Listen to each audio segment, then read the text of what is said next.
Kick পাচ্ছি না মানে কিক পাচ্ছি না। This is not working anymore. Roman, are you kidding me? তুই কিক পাইতেছস না মানে কি? হ্যাঁ, আচ্ছা এটা কি সম্পর্ক নাকি তুই ফুটবল খেলতেছস যে তোর কিক লাগবে? আমি বুঝলাম না তো। No, it's a breakup call. এই ব্রেকআপ কল মানে? স্টেশন মনে হয় আমারে। ফোন ধর, ফোন ধর, ফোন ধর। এই সাইডগুলো একটু কেটে দিচ্ছি ভাই। দাঁড়িয়ে দেখুন শুনে দিন। হ্যাঁ ভাই কেমন জানা আছে?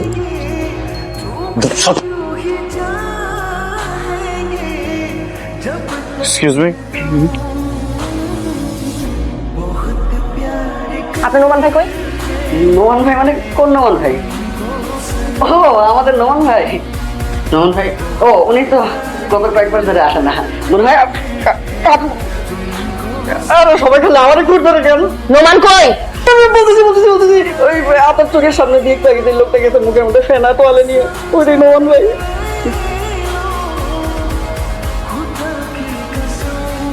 হ্যালো, আমাকে ফলো করে কোনো লাভ নেই। আমি তোমার সাথে আর কোনো সম্পর্কই রাখবো না। This is final. তুই ফাইনাল করার কে? হ্যাঁ, কে তুই? এটা কি তোর একার সম্পত্তি? তুই আমাকে ঠিকঠাক মতো বলবি তুই কেন আমার সাথে ব্রেকআপ করছিস? আমার সম্পর্ক, আমার প্রেম, আমার খুশি।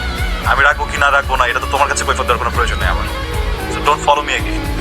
শোন, তুই যদি আমাকে ক্লিয়ারলি না বলস যে তুই কেন ব্রেকআপ করতেছিস, আমি কিন্তু তোর 14 শিখের ভাত খাওয়া ছাড়বো নোমান। পুলিশের কাছে যাও, কোনো সমস্যা নাই। এই অপরাধে কোনো কেস নাই। ব্যথা করতেছে না? করবই। বারবার করে যখন বুঝাইছি মায়ের লগে প্রেম করিস না, তখন তো হনস নাই। এরপরে কি হইলো? মাইয়া তোর লগে চিট করলো, তুই আরে জিগাইলে আমার লগে এটা কেন করছো? এই কথাটা জিগানোর জন্য ও আবার পোলাবানি না তোরা গাড়াই দিল। বাচ্চা গেছিস বেটা, তোর ডানাত ভাঙছে, বামাটা ভাঙলে তুই দুই দিকই দেয়া। হাওয়াই তো তোরা যে কেউ দিতে পারবো। বোন, কোনোদিন খারাপ না কোয়ালা মায়ের লগে প্রেম করবি না। আরে বেটা আমি স্কুলে কি রে? আসসালামু আলাইকুম স্যার, আপনারা এখানে ধরে রাখছেন কেন আমাকে? আমি কিছু করছি? কি করছেন জানেন না? জি না স্যার। ওনার সাথে কি করছেন জানেন না? ওনার সাথে? জি না স্যার, জানি না। মানে আমাকে তো বলতে হবে আমি ক্রাইমটা কি করছি। কি করছেন বলতেছেন না কেন? বলেন। স্যার আমাকে ছেড়ে দিছে স্যার, কোনো কারণ ছাড়া। এতটা বছরের সম্পর্ক কোনো কারণ ছাড়া আমার সাথে ব্রেকআপ করে ফেলল। আরে আর সরি স্যার, ব্রেকআপ স্যার আমি তো কোনোদিন এমন কোনো সংবিধান দেখলাম না যেখানে একটা ছেলে একটা মেয়ের সাথে ব্রেকআপ করলে তাকে জেলে যেতে হবে। দুইটা মানুষের তো মিল নাই হতে পারে, দুইটা মানুষের তো আন্ডারস্ট্যান্ডিং নাই মিলতে পারে। আর কি জীবনটা শেষ করে দিবে সে? আজব ব্যাপার। আমি আপনাদেরকে দেখে স্যার কোঅপারেট করতেছি, আপনাদের সামনে আমার গায়ে হাত দিয়ে দিল, আপনারা কিছু বলতেছেন না স্যার। একে তো আমি বড় হয়েছি স্যার এলাকায় এসে আপনারা আমাকে বিনা কারণে এই দোষে হচ্ছে আমাকে ধরতে গেছে। তার ভিতরে একটা মেয়ে আমার গায়ে হাত দিতেছে স্যার। আমি কিন্তু সুইসাইড করবো স্যার। স্যার ওরে অ্যারেস্ট করেন। ওকে অ্যারেস্ট করুন স্যার। হ্যাঁ ডাক্তার। এই মহিলা সেক্রেটারি ডাক দাও। মহিলা সেক্রেটারি? আপনার সাহস তো কম না, নিজের ব্যক্তিগত সমস্যার জন্য আপনি পুলিশ ডেকে পুলিশের গুরুত্বপূর্ণ সময় নষ্ট করবেন। পাইছেন নাকি? স্যার আপনি বুঝতেছেন না, কোনো কারণ ছাড়া ব্রেকআপও করতে পারে না, তার উপর আমাকে কারণটাও বলে নাই। আপনাকে অ্যারেস্ট করেন। তারা কেন যাও, তুমি মহিলা সেক্রেটারি ডাক দাও। ওনারই সমস্যা থাক স্যার। থাক, আমি ওর হয়ে মাপ চেয়ে নিচ্ছি। আসলে পরিচিত তো আমার, থাক আমরা এটা মীমাংসা করে নিব। টোটাল একটু বেয়াদব স্যার।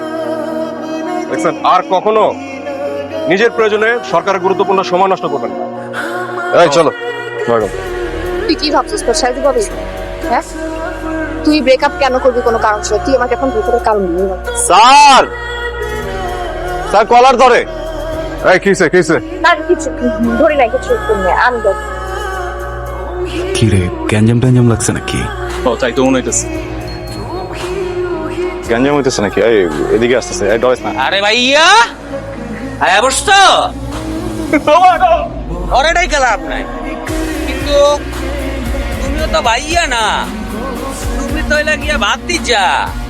তা ভাতিজা তুমি নাকি আজকাল ভাঙ্গারির কাম কাজ শুরু করছো? ভাঙ্গা চোরা মানে বুঝলাম না ভাই। ভাঙ্গারির কাম কাজ মানে ভাঙ্গা চুরার কাম। ভাই আমি ভাঙছিটা কি এটা একটু বলেন। মায়া মাইসের মন ভাঙছস, ভাঙ্গা চুরার কাম করস না? Sorry. ল তরে তরে ভাঙ্গা চুরার দোকানে না একদম ভাঙ্গাই বেচালাম। আচ্ছা ভাই, বেয়াদবি না নিলে একটা কথা বলবো। কথা কইবা? কও ভাতিজা কও। প্রত্যেকটা আসামিকে তো ঝুলানোর আগে তার শেষ ইচ্ছাটা পূরণ করা হয়, তাই না? আচ্ছা আচ্ছা, আমাকে যত ইচ্ছা মারেন, কোনো সমস্যা নেই, কিন্তু আমার একটা ইচ্ছা আছে। আমি একটু আপনার সাথে একটা মিনিট পার্সোনালি কথা বলতে চাই। কথা কইবি? ঠিক আছে চলো।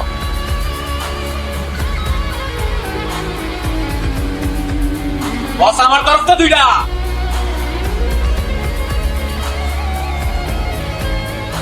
এদিকে আয়। ওই একটু গিয়া পানি লই আয়।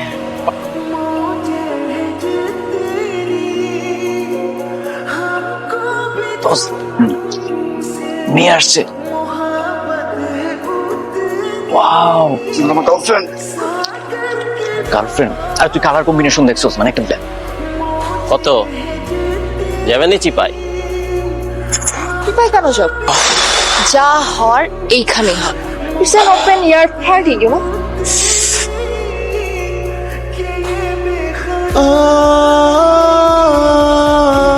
কি করতেছিস রে?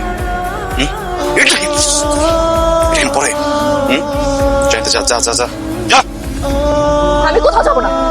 কেন যাবো? তোর না এরকম মেয়ে পছন্দ? আমি তো টম বয়, আমি টি শার্ট পরে ঘুরে, আমাকে তো তোর ভালো লাগে না।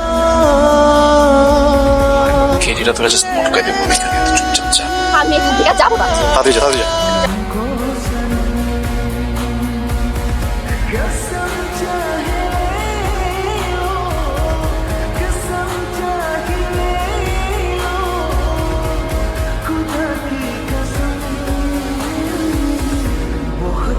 হ্যালো, আই সরি, আজকে আসলে তোমার গায়ে এইভাবে হাতটা দেওয়া ঠিক হয়নি, কিন্তু তুমি যেটা করছিলা এটাও কিন্তু একদম ঠিক করনি। আমি কি তোমার সাথে একটু দেখা করতে পারি? কিছু ইম্পর্টেন্ট কথা ছিল। আমি তোমাকে একটা অ্যাড্রেস টেক্সট করছি, ওখানে চলে এসো।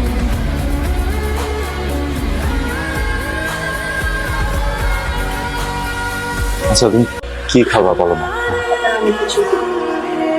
তুমি কি ইম্পর্টেন্ট একটা কথা বলবো বলে ডাকলাম? হ্যাঁ, কথাটা আমার অনেক আগেই বলা দরকার ছিল। ও রুহি, তোমার সাথে রিলেশনটা স্টার্ট হওয়ার আগে ও আমার গার্লফ্রেন্ড ছিল। আমাদের কিছু ভুল বোঝাবুঝির কারণে আমাদের ব্রেকআপ হয়ে যায়। আমি ওই সময়টাতে আসলে অনেক ব্রোকেন ছিলাম, আমি কি করবো কিছু বুঝতে পারছিলাম না। হঠাৎ তোমার সাথে পরিচয় হলো।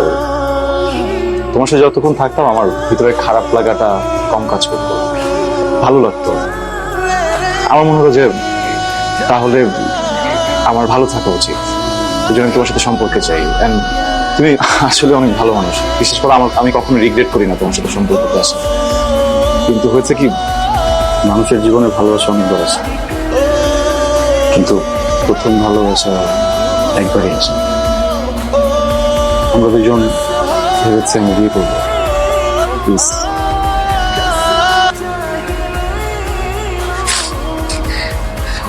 সরি, আমি না তোমার মাফ করতে পারতেছি না। আমি অনেক চেষ্টা করতেছি, বাট আমি পারতেছি না। কেন করলে না আমার সাথে? আমি কি করছিলাম তুমি বলতেছিলা যে আমি তো চলতেছিলাম, আমি তো চিট করতেছিলাম না, তোমার সাথে কিচ্ছু করতেছিলাম না। আমার সাথে কেন করলে এটা? আমি ভালো থাকবো না, বা কোনো সমস্যা নেই।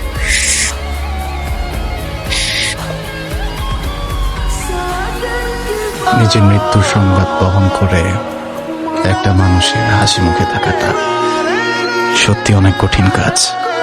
আমি যেদিন জানলাম আমার সাথের জীবনটা ঘড়ির কাঁটায় বন্দী হয়ে গেছে, সেদিন থেকে আমার হাতে সময় ছিল মাত্র 30 দিন, 720 ঘন্টা, 43,200 মিনিট, 2,05,92,000 সেকেন্ড মাত্র।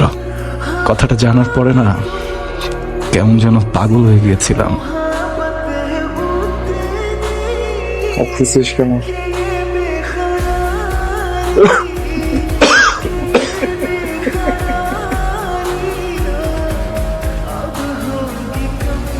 এখন কি অবস্থা আপনার? Thank you. কেন? আপনি সেদিন আমার সাথে রেস্টুরেন্টে না গেলে আমি সামিয়াকে দূরে সরাতে পারতাম না। আসলে কাজটা আপনি একদম ঠিক করেননি। শেষ সময় আপনার পাশে থাকাটা সামিয়াই ডিজার্ভ করে।